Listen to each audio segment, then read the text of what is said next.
One of my all-time role models is Nelson Mandela.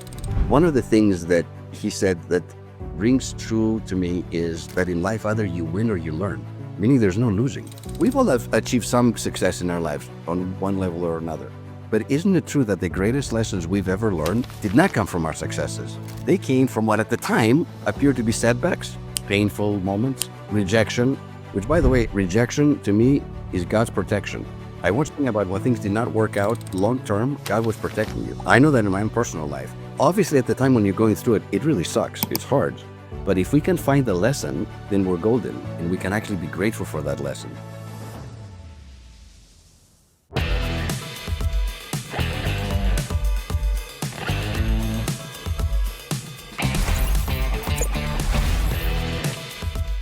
Welcome back, everyone, to the Sparks of Gratitude podcast. I am your host, Randy Sparks, and gratitude can save lives, if not change them. And we are so excited that you joined us. You could be anywhere in the world, and you are sharing your time with us. So welcome back.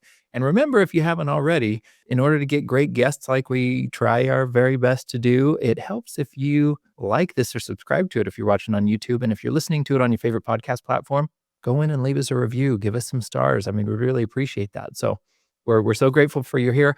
And we're going to meet an amazing guest today, Dr. Elia Gourgouris, who is a psychologist and a happiness expert and fits right in with the conversation we're having right here. And one of the things that he is that's new in his life, other than being the author of this wonderful book, the 7 Paths to Happiness, which we are definitely going to talk Lasting happiness. So lasting happiness is the key.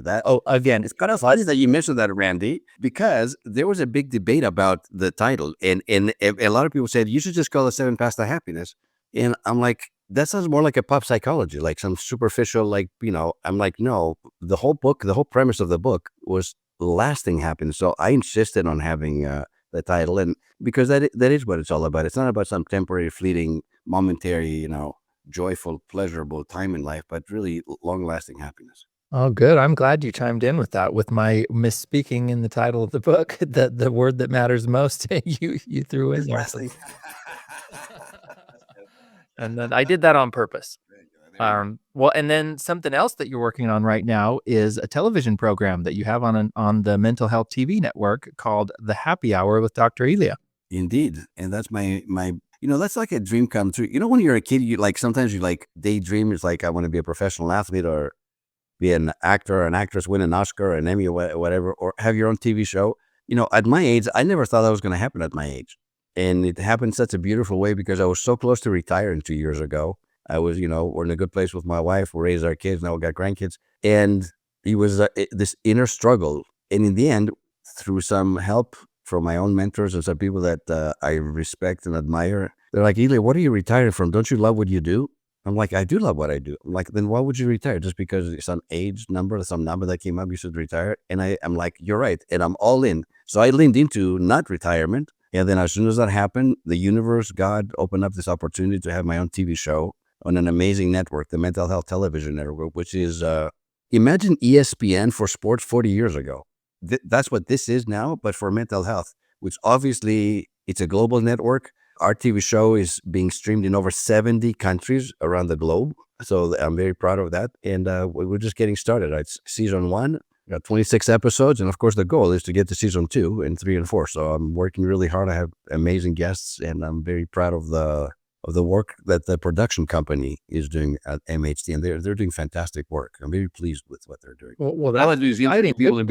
Yeah, I'm excited for you that you have that show and this dream that you maybe didn't believe that would ever be a reality, and somehow you get to jump into that in your career. So tell me a little bit about what you're doing on the television program. When you hear people say it's never too late. It's never too late. Well, you hear that and it goes in one ear, not the other. But when you actually experience that at my age, that it truly is never too late to go for one of your dreams.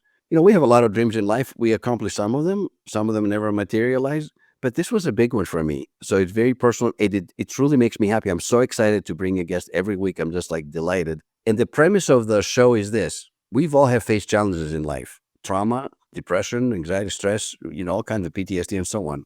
All of these people that I'm bringing on the air have experienced that, and yet right now they're thriving in their lives. So the idea is it's a show to inspire and empower the audience to step up and live their best lives, regardless of circumstances, regardless of what's happened to them in the past. That's really the premise. Well, I could learn a thing or two from you. I mean, that's a big part of the intent of this whole podcast, this conversation we're having, is that I too believe that we all go through our own versions of challenges, trials, traumas, resistance, difficulty, everything that we face along the way, which is life. And that even through all of that, we can find gratitude and kindness and resilience, and that if people can share that they have made it through those moments and with grace, or found kindness and found gratitude, that, to me, I believe that is part of what can sustain us through those challenging moments. Hey there, everyone. Did you know that beyond hosting the Sparks of Gratitude podcast, I am also an estate planning attorney, and I love gratitude, and my law firm is proud to sponsor this video. Since 2010, in my law practice, I have designed and delivered customized peace of mind with sophisticated estate planning made easy. So whether you need foundational estate planning, including revocable trusts, wills, powers of attorney, and healthcare directives, which is what most people need, or you might need advanced strategies such as irrevocable trust for asset protection or advanced estate tax planning, I am here to guide you every step of the way. Because at the end of the day, your peace of mind is my peace of mind. You can visit randallsparks.com and I can get started helping you plan for the future today. Now back to our podcast.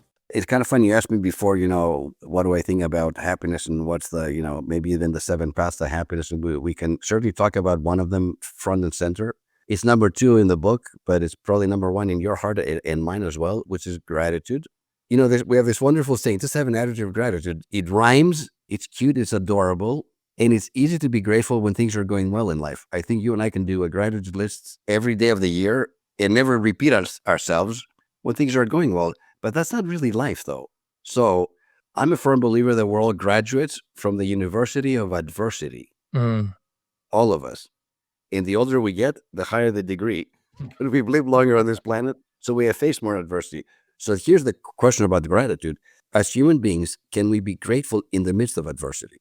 Not when things are going well. That's easy. Okay, that's a given. But how about when we're facing those challenges in life? And I'm here to tell you, Randy, that I'm convinced.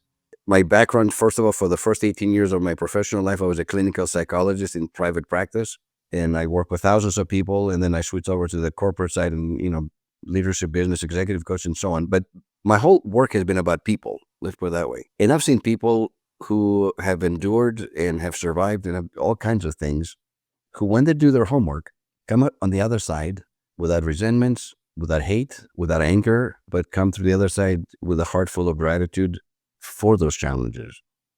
And one of my all-time role models is Nelson Mandela. I love him. I love what he stood for. I love how he lived his life when he came after being imprisoned, for almost 30 years, that he forgave his oppressors. He became president of South Africa, and he had every right and every power to demonize and, throw all those people in jail and prison, and he didn't do it. He forgave them. One of the things that he said that rings true to me is that in life, either you win or you learn, meaning there's no losing. So you and I and your audience, we've all achieved some success in our lives on one level or another. But isn't it true that the greatest lessons we've ever learned did not come from our successes? They came from what at the time appeared to be setbacks, painful moments, rejection, which, by the way, rejection to me is God's protection. I once think about when things did not work out long term, God was protecting you. I know that in my own personal life. Obviously, at the time when you're going through it, it really sucks and it's hard. I'm not saying that. But if we can find the lesson, then we're golden and we can actually be grateful for that lesson. I wouldn't be the man that I am today had I not gone through some of those tragic and difficult and painful moments in my life. I'm not saying that I liked them when I was going through, but I'm grateful for them because it's made me who I am. Wow, that's amazing. And I want to talk more about that. You did mention that, of course, that I would love that part of your book. One of the paths to lasting happiness is gratitude. We'll come to that. But I would love to hear a little bit about your story, about what are maybe some key moments in your life and background that led you to where you are now. And maybe some of these challenges will come up as you explain that, if there were any pivot points. But how do you end up in positive psychology and then living a world or creating a world and books and other media on helping people find lasting happiness? So there are two pivotal events that took place in my life. The first one was when I was 5 years old. I was born in Athens, Greece. And my grandfather, whose name I carry, Elia, who was just a sweetheart of a human being, he had the worst job in the world. He was a tax collector back in the day. We're talking about like 100 years. And yet he was beloved. Now, that's not a very easy thing to do, to be collecting taxes in Greece and be beloved, because he was such a good human being. And unfortunately, he died when I was 6. So I have very few memories of him, except this was the most profound one. So I didn't even realize at the time. I'm sitting on his lap, and he's rocking me back and forth and holding me in. And he says, my boy, he says, "You want to know a secret?" I'm looking up like, "Yes, Grandpa." He goes, "Do you want to be the richest man in the world?"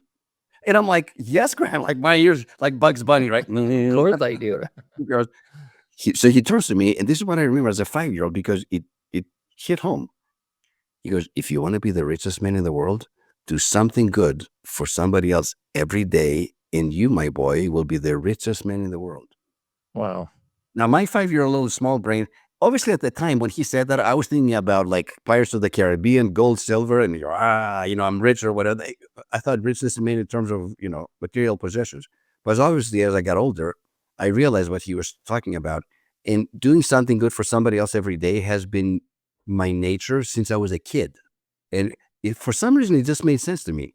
So speaking about, becoming a psychologist, we moved to the United States when I'm, 10 years old, Santa Monica in Southern California, a beautiful place. And even though when I got to the US, not my first language, I went from an extrovert to an introvert, kind of shy and just like, awkward, strange name, new place, big, But for some reason in middle school and then in high school, both boys and girls used to come, pull me aside and tell me their secrets for some reason. I don't even know why. They just felt safe. They trust me or whatever. And I became good at listening and then maybe offering who knows what I offered as a teenager or whatever. Then I didn't even know that there's a profession that you can actually listen to people's problems. They get paid doing it. I didn't even know there were psychologists back then. But I feel like I had some training in middle school and high school. Fast forward to the second, probably the most profound event. One of the reasons why I moved to America was that my mom got cancer, unfortunately, when I was 10 years old. And back in the 70s, back in that decade in Greece especially, they wouldn't even say the word cancer out loud. It was a death sentence. Wow. And my parents had actually lived here in the 50s when they got married and so on. So my older brother actually was born in Hollywood, California. Then they moved back to Greece. I was born there. So they spoke English. They knew the country. It wasn't like a complete. So part of us moving to the United States was an attempt to preserve her life so she could live as long as possible, right? And because I'm convinced that we stayed in Greece, we would have lost her. Anyway, fast forward, my mom, a 3-time cancer survivor, and she was relentless. I mean, she fought cancer like I can't even tell you. So she makes it all the way to the age of 51. She got it when she was 39, 51, and that's when she passed away. By then, I was 22 years old. So I had lived, I had my mom at least, and my mom was beloved by men and women because she was all about love, 100%. Very painful. I can't, I was a mama's boy. My mom is my hero, even though she's passed away 40 years ago, believe it or not. I just celebrated her 40th heavenly birthday. But at least she was able to, she was able to live long enough where I went through middle school, high school. I even graduated from UCLA early. I was like 21 and a half or whatever. So I got through college and I had my mom here. The last statement before she died on her deathbed was the following. She said to me, and again, she goes, "My boy, don't worry about me. I'm going to be just fine," which I think is like, what a perspective, someone who's facing death. She goes, "I just want you to be happy," end quote. And then she went into a coma, and then she died within 48 hours after that. So this is her parting statement. So mom dies, and of course, I go into deep depression. I was basically lost because my dad, in his grief, started to drink even more because my mom was the love of his life. They started going out when they were 16. So they've been together for like 35 years. So my dad, I lost my mom to cancer. I lost my dad to grief. My older brother kind of left because he was also in grief too and doing his own thing. I don't know exactly. So I had this beautiful family, Randy, that somebody threw a grenade in it and annihilated it. So now I'm completely lost. I'm like I'm lost. I don't know what to do without my mom. I don't know what to do without my family. So for the first year post her departure, I do get out of bed every day, but it's a struggle. And I was praying to God. I'm like, "God, if I get hit by a bus today, I'm okay with it because I can go be with my mom." Not that I would commit suicide. I didn't want to kill myself. I just didn't want to exist. I don't know if that makes any sense. The whole year goes by like that. I'm doing some odd jobs. I don't even know what I was doing at the time. And then the 1-year anniversary, this miracle happened. I remembered her parting words, because anniversaries are important, whether it's, especially when you lose somebody that's that close to you, that's your life in essence. Every Christmas, every Thanksgiving, every birthday, every anniversary, and including her 1 year anniversary are huge, especially the first year. Her words came back haunting in some ways. And I looked at myself in the mirror and said, listen, the best way to honor mama is to be happy. That's what she asked you for. That was her parting words to you. And something snapped inside my brain. It's almost like a new neural pathway was formed that said, enough of feeling sorry for yourself, enough of being down, get up and live your best life and live happily ever after in a lot of ways. So her words were very, very powerful, and it shaped my life after that. Then I went back to graduate school, got my master's, PhD, and so on. And I give her a lot of credit for what she told me. What a thing to say is your last words to your youngest boy, as a dying person, as a dying mom. Wow, that's beautiful. Thank you so much for sharing that, because I can't imagine that pain and struggle you went through and your family, and that you were able to take that first, the perspective that she had facing mortality, and then to give you that gift of hope in that moment. Yeah, and I've thought about death. I mean, to me, death is such part of life. I don't fear death. I certainly don't want a painful death, but even back then, I thought, whenever I die, the first person I'm going to see on the other side is my mom. So I actually look forward to that reunion. I'm not saying I want to die now. Kids are great, but when the time comes, I'll be okay, because I miss her every day, and losing her in some ways made me a better therapist, a better psychologist, a better coach, because I know what grief is like. I know what pain is like. I know what, just feeling like you don't want to exist is like, not intellectually, but firsthand. But I didn't give in to that, and I have lived a really good life in spite of the tragedies that happened. What that makes me think of is what you say in your book, and I've heard you say it before, is that happiness is a choice. And so maybe talk to me a little bit about your professional experience and how that led into writing your book. But you begin your book, Seventh Path to Lasting Happiness, by opening with happiness is a choice. So could you elaborate on that? Yeah, but I also think it's a skill set. Okay. So I think, some people, there's a certain predisposition to maybe see the things in a more positive way. And I certainly have that in my core. Like this, I mean, ask my wife and people that I've known for 50 years, like, yeah, Elia, for the most part, is very positive, uplifting, loving, kind, grateful human being. And I walk the talk. Like the books that I wrote, Randy, I wrote them from my heart, not as a PhD, just like I'm talking to you right now. So, but not everybody has that personality or disposition, right? So, and for those that don't, which I think is probably the majority of people, it's a skill set, meaning that if we do certain things on a consistent basis, I personally guarantee you will find happiness in life. I guarantee it. But you can't do it once in a blue moon. It has to be consistent. So the gratitude we talked about before, that's a daily basis kind of a thing. Okay, so this makes me think. I'd love to hear you talk about, what is happiness and what it is not. And then how do we sharpen that saw and gain that skill? And I mean, I could tell you what I think, but I can't improve upon what the great Greek philosopher Aristotle said 2,500 years about happiness, which is the following. Aristotle said, happiness is the whole purpose and meaning of life, the whole aim and end of human existence. Think about what Aristotle said. It was like, really? So I can't improve upon what he said. I do believe that's the whole purpose and meaning of life. But it is a skill set. And the first part, which to me, as I've gotten older, especially in the post-pandemic world, is self-care. Self-love, self-care, that to me is a non-negotiable. It's a non-negotiable. And it's one way to say to yourself, you matter. I will take care of you. I only have one body to, I believe our bodies are our temples in a lot of ways.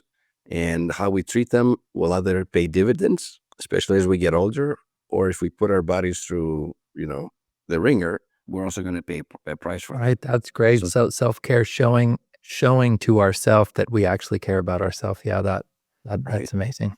And not from someone that used to practice self-care, by the way. So it's not like I've always done that. But, I had some setbacks and I had some health issues about 20 years ago that kind of got me out of the psychology business, honestly. And it almost killed me physically. So a couple of surgeries, emergency surgeries, 6 nights in the hospital, time to think. And I remember asking my surgeon, I'm like, man, why did this happen to me? I better learn this lesson now. And he goes, that's easy, either excessive drinking or excessive stress. I don't really drink. So that's not my, So all the thousands of hours of all my clients, all the things that they told me about, which I can't even talk about with anybody else because it's confidential. And on the surface, I was happy-go-lucky. I was like, man, I can handle it. I can handle anything. Very arrogant in a lot of ways. It turns out that most psychologists last 10 years before they get burned out.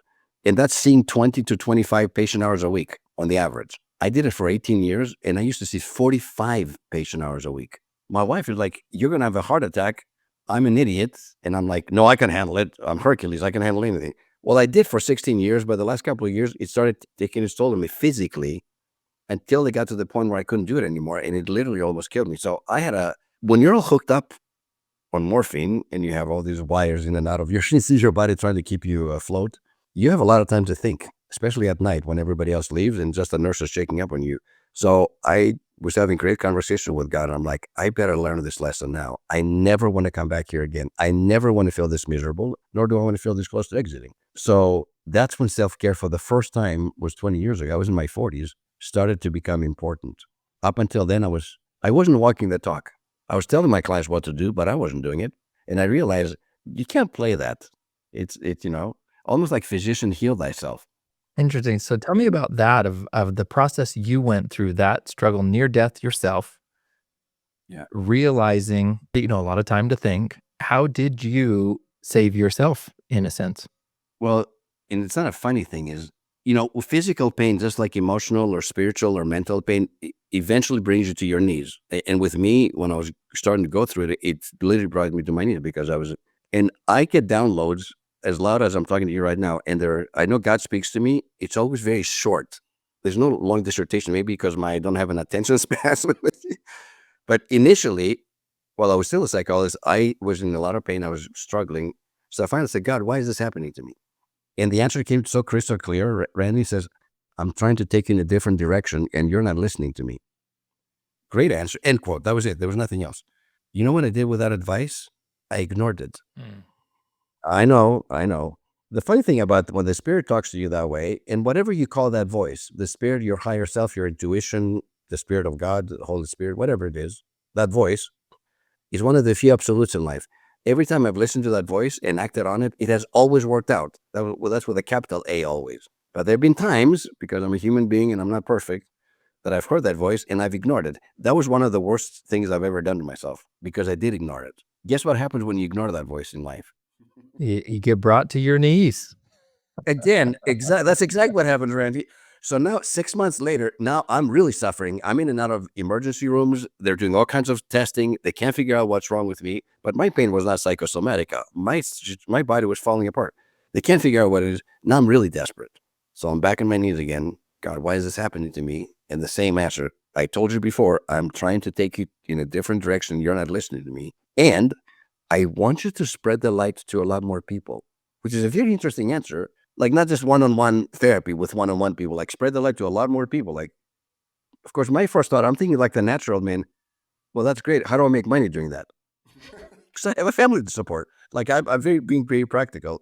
And I think because God knows us really well, God realized that, boy, this is a stubborn kid that I have here. I'm trying to tell him very bluntly. So the third statement, the final statement was, and if you don't change your ways, I'm calling you home by the time you're 50, end quote. Now, my mom died when she was 51. 50 years old to me was not like, well, that's ridiculous. I'm not going to die when I'm 50. And that's the 2x4 that I got hit over the head with that I needed in order to change my ways. And I went upstairs and I talked to my wife and I said, listen, I got to shut this down. I'm not going to make it if I continue going this way. And I changed my life. Unfortunately, my body was deteriorating so much that I did end up in the hospital right 2 months before I retired, actually. I hit the wall and that was it. So when I came back out and I had a 6-month recovery, physical recovery to get back on my feet again. So this was like, the surgeon said, had you not come in by a day or two, you're out. So that was a wake-up call for me. And I'm like, never again. I looked myself in the mirror. I'm like, this will never happen to me again. Now, Randy, I'm 20 years older than I was then, chronologically, and I am healthier physically, emotionally, mentally, and spiritually. And I'm 20 years older, supposedly. How do you explain that? Because the last 20 years, I've been practicing self-care like a crazy man. Oh, Non-negotiable. Non-negotiable self-care. I love that. So I'm so happy for you to feel, I mean, I didn't meet the you from 20 years ago, but just to imagine what you must have been like and then to see you now and energetic and not wanting to retire, and so you're starting a TV program and you just keeping going. But that's amazing. Thank you. And people, and also our life with my wife has changed now. We're spending 3 or 4 months every year I have a home in Greece by the water, in Greece/Europe, and people like what a life you've created, man. You're so lucky. And I think about that, and I'm like, maybe part of it is luck. It could be, but manifesting this good life, Randy, has been an exercise in diligence, discipline, and vision. I thought about, especially during the pandemic, because that's when the big transition happened. How do I want to live the rest of my life? Not what society tells me I should, or forget all the shoulds. Really, deep down inside, Elia, what would make you the happiest? And the happiest is to go back to my, the old country and my home and spend time with people that I've loved, that I've missed for all decades and so on, and spend quality time with them and swim in the beautiful Mediterranean waters and eat the healthiest Mediterranean diet, with its virgin olive oil and so on, and really connect with people, that family and extended family and friends that I had missed all those years. And it's been magical. Oh, I love that. Well, I've not yet been to Greece, but you are another voice talking me into going. And when you do, you got it. You and I need to talk before you go, so I can tell you what's the best month to go and where to go. So Okay, it's a deal. I will do that for sure. Okay, so I'd like to point to the book. You talk about 7 paths to lasting Yes. happiness, and I know you've got another book behind you on your shelf there, the 7 keys. Yeah, to- that was the 7 Keys to Navigating Crisis. That was the book that came out about the pandemic. It's how to emotionally deal with pandemics and other disasters. So yeah, that's another book I co-authored. Yeah. Yeah, and I think it's important to highlight those so that people that are listening know that those resources are available. You can find those. We'll put links so you can access any of this. Thank In this, I really want people to have the access to those. And specifically, I was attracted to this book and this topic, obviously, because of happiness and gratitude, and this all fits in there. Is one of the keys we've been talking about now is gratitude and happiness, and how those work together. You said something a moment ago about people going through these challenges in their lives and coming out the other side without resentment and without, with these things that they somehow found gratitude through the difficult challenges. I would put out there that I believe that gratitude is the antidote to resentment and entitlement, and it expands that capacity for me to find joy and happiness through those challenges. How do you work with somebody when they are in the midst of that? Because that really is the hard part. I've noticed in my life that even with a gratitude practice, very intentionally trying to hone and develop this skill, it does not remove any of those challenges, sometimes because of my own ignorance and stupidity, and sometimes because of forces outside of my own. I go through something challenging. There's pain and Yes. heartache, or insert whatever challenge that may come. How do you help somebody through that and to see the flecks of gold or gratitude during that? I help them identify what their default self is when they're facing challenges, because human beings have 4 different defaults. The first one is the victim. And the victim, of course, is, why is this happening to me? Poor me. As if it's only happening to me and not 8 billion other people. But that's number one. The second default is the critic. And the critic will blame, from the president, the government, their boss, their spouse, their kids, the society in general. They're into blame, frustration, anger, venom. That's number 2 default. The third one, I kind of like to call them the bystander. Basically, somebody who's in fear mode, who are so overwhelmed by the challenges that they are facing, they literally don't know what to do. It's the deer with the headlights look. So they don't do anything. They're literally frozen in fear. So, and what all 3 of these have in common, of course, is none of them move the needle forward to some kind of positive resolution, right? Either it's poor me, I get down, I get depressed, I get mad, I get angry, or I'm just frozen in fear, I do nothing. Then comes the fourth one, which is called the Navigator, which is, part of the second book.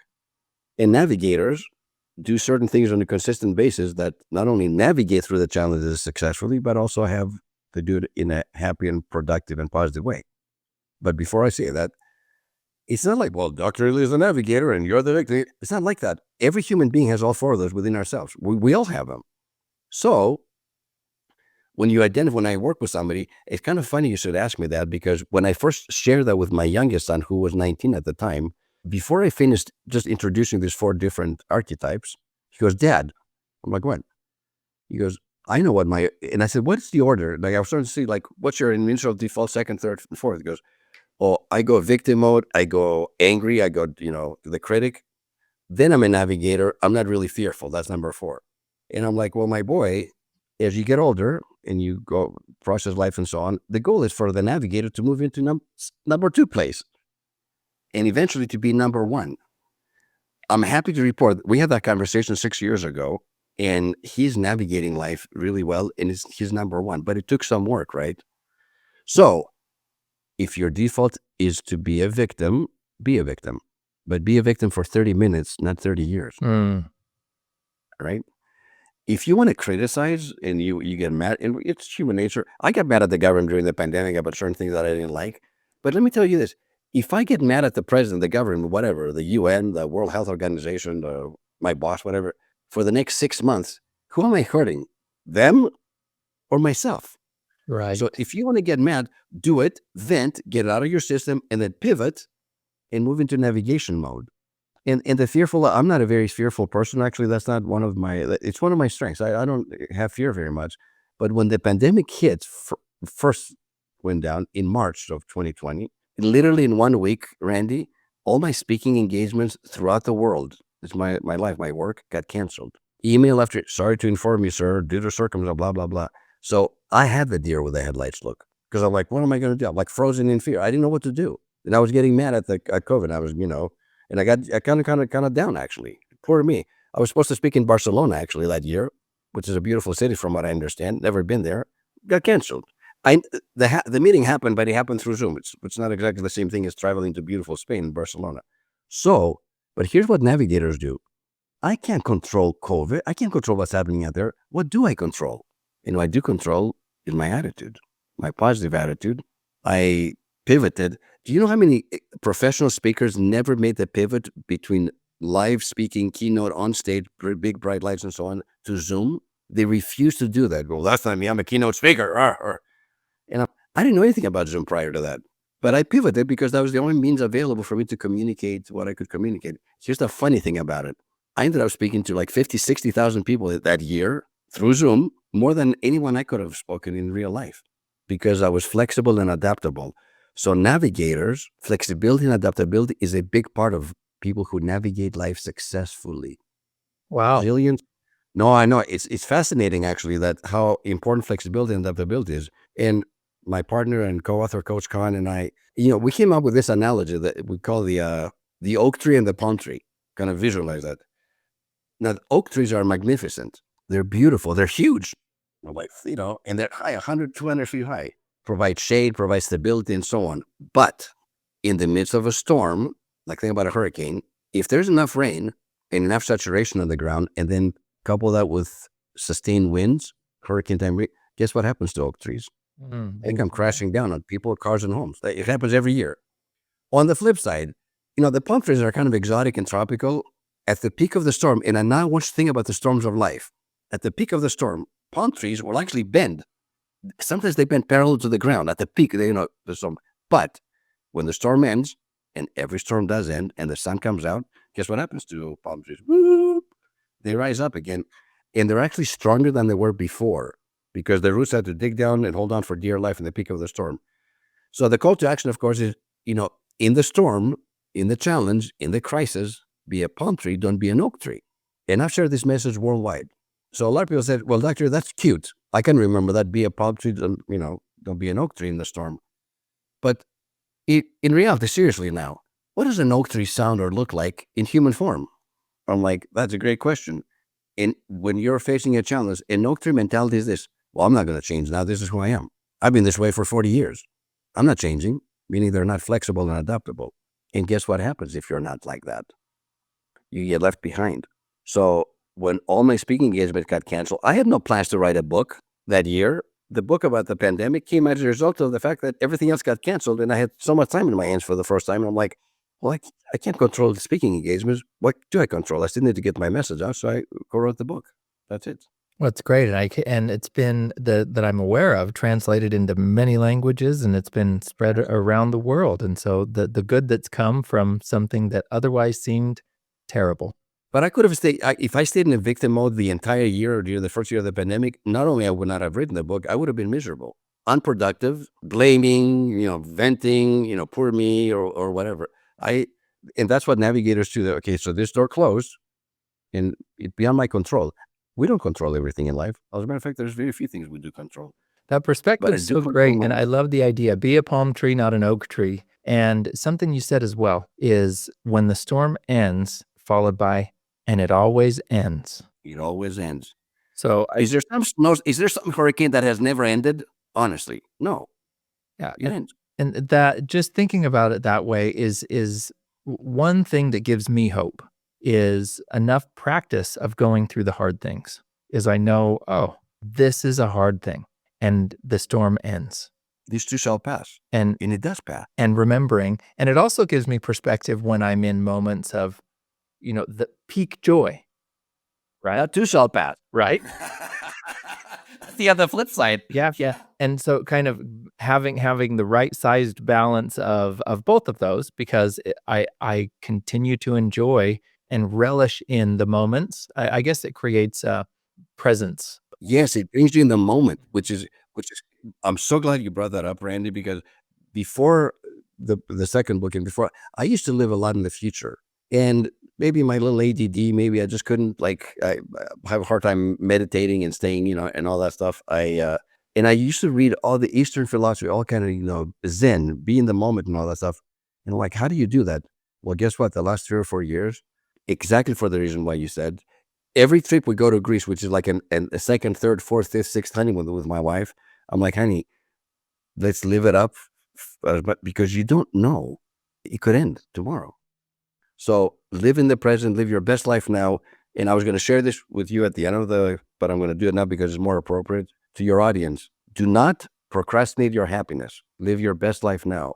Forget about all the wins. This is one of the greatest gifts the pandemic gave me, at least, because most of us had lived in the wins or live in the wins. When I have enough money, when I'm in the right relationship, when I have the right family, when I have kids, when the kids grow up, when the kids get married, when I retire, there are no guarantees about anything in life. So I'm not waiting for all the wins anymore. And I'm living the best life right now for as long as I can until it's time to move on. And then that's fine too, whenever that happens. Yep. Choose it. Coming back to what you say in your book, that happiness is a choice. Choose to have that now. Why delay that or set it out in the future, that it's something to arrive at. There's a couple of other components of flexibility. Obviously, gratitude, self-care, and so on are important. Self-forgiveness is huge. Mm-hmm. This was what I wanted to ask you about next. And so I have a couple of questions. Missing in action. Yeah, I think that's missing in action, Randy. For most human beings, specifically self-forgiveness is missing in action. And I teach people about this. Most people actually want to forgive, they just don't know how to do it. So I take my clients through a self-forgiveness process, which is both beautiful, cathartic, and not as hard as you might think. And the process is this. If you and I were working together, I would say, Randy, I want you to write down all the things you haven't forgiven yourself for. It could be 5 things, 10 things, 50 things. I don't really care how many, but bullet points, just one line up on line, just write them down. When you're done, I want you to assign a number next to each one of those statements from 1 through 10. 1 is, well, yesterday I had, company dinner, whatever, and I spilled some red wine on my white shirt. It was embarrassing in front of everybody else. That's a 1. That's but it's embarrassing. A 10 is, I actually literally killed somebody, like actually committed murder, which is that, because a lot of us sometimes exaggerate all those things we haven't forgiven. So I put things in perspective. And then we get to work. And typically we start with the 1s, the 2s, the 3s, the 4s, where you can gain some momentum as you forgive yourself and we erase them, gain some confidence, and then we move on to the bigger and more significant things until we're done with the list. One caveat here, because I didn't expect this. I work a lot with C-suite, a lot of alpha males, actually. First time I had a guy, CEO of the company, multimillionaire, struggling with a lot of things, really harsh on himself. So we go through this process, and I explained what I explained to you then. He goes, that's not how I want to do it. I'm like, excuse me? He goes, I want to start with my 9s and my 8s and my 10s. I'm like, why? Because if I can forgive myself with those, everything else is easy. Honestly, frankly, I don't give a beep which way you go, as long as you do the work. I don't really care. But isn't that interesting? I'm not an alpha male, so I don't do that way. To me, it makes more sense to start with the little stuff and gain some momentum and get better. But that's how it worked for him. And as long as people do the work, here's the magic thing. When we're done, first of all, we burn the piece of paper. I light it up. We go outside and it goes up into the heavens and release it. And then when I hug my clients when they're leaving, you know what they're saying? Two things. Man, I wish I had done that sooner in my life. That's number one. They always say that. And number two is, I feel like 100 or 1,000 pounds has been lifted off of me. I feel so free and so light. So self-forgiveness, like I said, it's missing in action. It's mandatory. It's mandatory. And I don't have anything on my self-forgiveness list. None. Which my wife actually makes fun of me. I'm like, how is that possible? I'm like, that's because I don't take myself too seriously. Well, I'm sure I have a lot. I've actually been going through that process very intentionally lately. I've put different words to it. But so I think if anything that we've talked about in this conversation so far that stands out to me, there's so much and so much practical processes that can help. But I love this idea of forgiveness, specifically self-forgiveness, because there's so much that I've socked away. It's like this thing that I'm ashamed of or this mistake that I've made.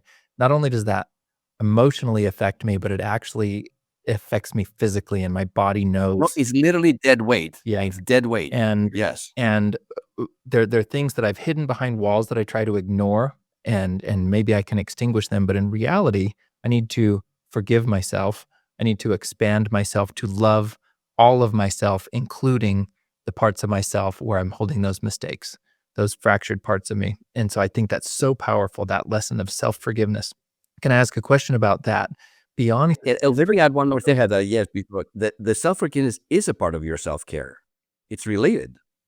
It's connected to self-care. That's you taking care of you. That's on an emotional level, not physically, obviously, but yeah. So go ahead. What's your question? Of course. Well, I just wanted to extend this beyond the self-forgiveness, because usually when people use the term forgiveness, this is forgiving someone else, which is extremely important in life. And so I want to bring that up a little bit. And I think people often, myself included, I won't project on everybody else. I think of forgiveness as extending forgiveness to somebody else, and how much when I'm able to do that, it heals me. But often the person I am the harshest to is myself. I would never treat anybody else as poorly as I treat myself. I know. That's human nature. You're totally right. So my wife showed me recently a reel on Instagram, and it was the cutest thing ever. There's probably this octogenarian couple standing in a courtyard dancing. I've seen that. I know what I've seen that video. It was the most beautiful thing, and I if I had a link to it, I'd put it in the thing. I hope I could find it. But the most beautiful caption is they were lone dancers in this courtyard outside, and the caption said, "Imagine all the forgiveness that created this moment." And it made I didn't remember that part. Okay, and maybe this was someone else reposting it and saying that. I haven't seen that. That's beautiful. Yeah, because think about that. My wife and I have been married nearly 21 years. And after I saw that post, it just made me stop and think about, I love my wife. I love our relationship. We've gone through some hard things that have fractured each other, and disappointment and everything. And someone recently asked me, of course, after seeing that a simple reel on Instagram, what are some of the most important things that I love about my wife, or why I think our relationship is so important. And the first thing that came to me was forgiveness is the most impactful kindness that she has afforded to me, and hopefully me to her as well.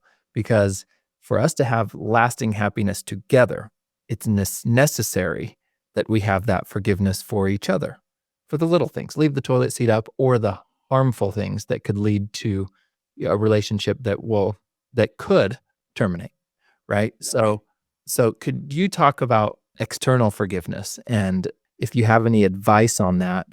I do. My experience has been, again, 35 years working with tens of thousands of people, is this: show me somebody who never says I'm sorry and never asks for forgiveness and never forgives anybody else. Behind closed doors on my couch, I will show you somebody who has never forgiven themselves. So there's a direct link. When I forgive myself fully and completely, it becomes really easy to forgive somebody else. And by the way, Mahatma Gandhi said, forgiveness is the attribute of the strong. My addition to that is that forgiveness equals freedom. I'm not free if I don't forgive somebody else. I'm not free if I don't forgive myself. Yeah, I believe So you. There's so many great metaphors in that, but that's beautiful. Thank you for sharing that. I feel like forgiveness, if I'm holding on to something, I've said this before, but sometimes I am a victim of something. Somebody's harmed me, somebody's hurt me, and I truly am a victim of whatever that circumstance might be. But who do I harm by holding on to that? You've already told us before, is if I stay in that victim mode, I hurt myself. which doesn't mean we shouldn't acknowledge the fact that we got hurt, or Right. somebody took advantage of us, or somebody betrayed us, or somebody that's part of like me staying a victim for the rest of my life for the next 6 months only hurts me. So I feel the feelings, I process through those feelings, and then I navigate and say, yeah, it's time. It's kind of funny. So there was the last somebody who really hurt my family financially. We was around the same time, actually, about 20 years ago. We got involved with somebody, a friend of ours, a dear friend of ours, dear family friend. We invested with them, or we gave them. I know it's stupid, and when I think about it now, but it turns out he was running a Ponzi scheme. This wasn't some acquaintance, by the way. This was somebody that we thought our oldest son and their oldest daughter would get married one time. So we're very dear friends. So it was a double betrayal, because it wasn't just a financial betrayal, but it was also the friendship. And when it finally dawned on me, and I had a conversation with him, and I said, hey, and we were like, okay, so we lost our savings. It was a huge financial blow. I remember talking to the same night to God again. And I know God loves me so much because of what he shared with me. He said, Elia, this man has taken your money. You need to forgive him now, or else he's going to take away your happiness. And I'm like, what how can I? He just literally robbed my, and but the statement was so proud, so pronounced, that I got down on my knees and I'm like, okay, so God, give me the strength. I'm a human being. It's not easy to forgive somebody that betrayed my family and so on. And there were other family members and extended family members too who have still not forgiven him. It's been almost 17 years since that happened. I forgave that man immediately. I also had to forgive myself, because that was the other part of it. Nobody put a gun to my head and said, give this man your money. I did it.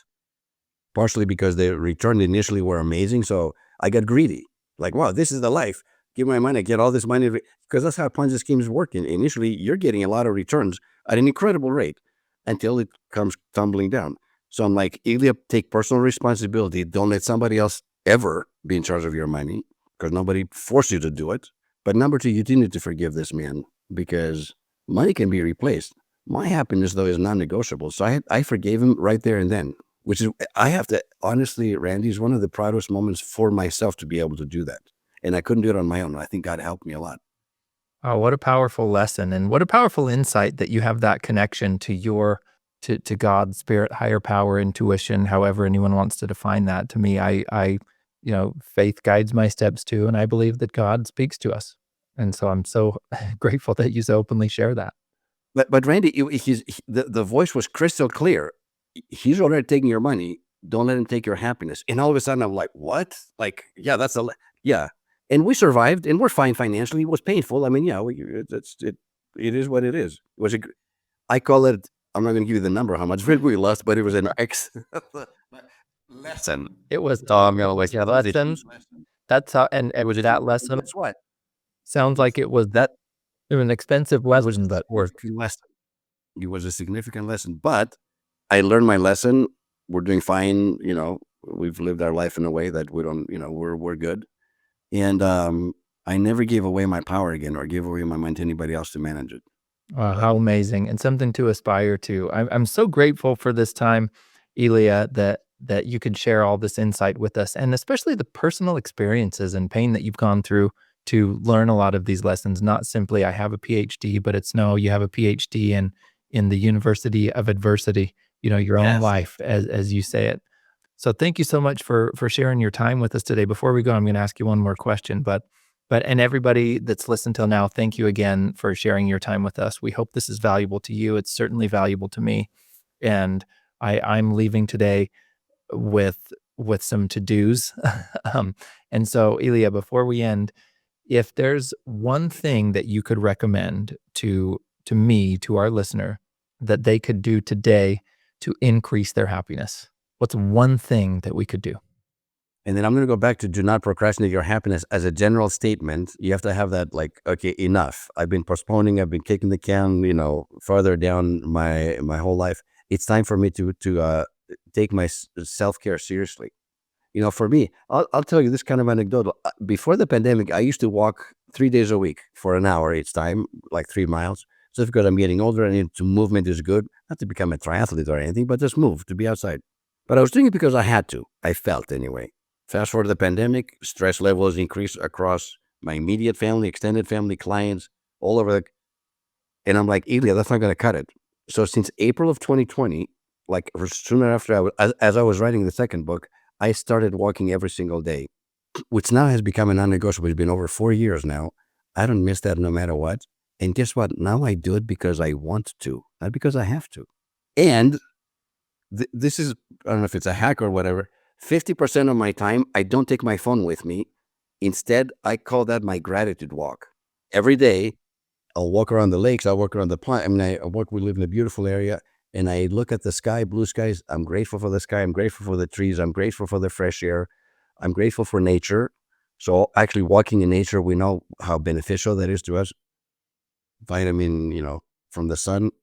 And by the time I come back, my bucket is so full, and not just physically because I've exercised for like an hour, because I'm full of gratitude. Physiologically, I'm not a medical doctor, but I know this much. You cannot be in a grateful state and depressed simultaneously.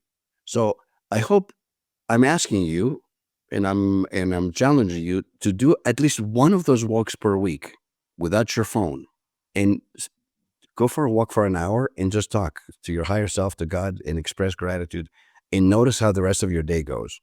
And if it's not a vast improvement, then call me up. You know how to reach me. And say, that didn't work. All right. I'm There's our invitation, folks. So we've got our challenge. He says, prove me wrong. So you go for a gratitude walk. Seriously, without your phone. leave our phone and go for to spend some time focusing on gratitude. I will take you up on that challenge, and I will report back. I return and report. I want to hear. Imagine if you did that like multiple times a week, Randy. I mean, sometimes I do take my phone because I'm busy and I have to connect with people. I have to catch up, but not every day. I consciously leave it behind half the time. All right, the gratitude walk unplugged version. Unplugged. Yes. Okay, everybody. Thank you so much for staying with us. And Elia, thank you as well. We will put links so you can find him and his books in the description. And we will see everybody in the next episode. Take care. And Randy, thank you so much for your generosity of spirit. You have such a beautiful countenance, my friend. And I look forward to meeting you in face-to-face when I come out in Utah one of these times. So we can grab a bite to eat and just hang out. It would be my honor to share a meal with you. So we'll make it happen. And everybody, maybe someday with everybody out there listening too. We'll talk soon. Love that. Take care. All right. Sounds good. You too.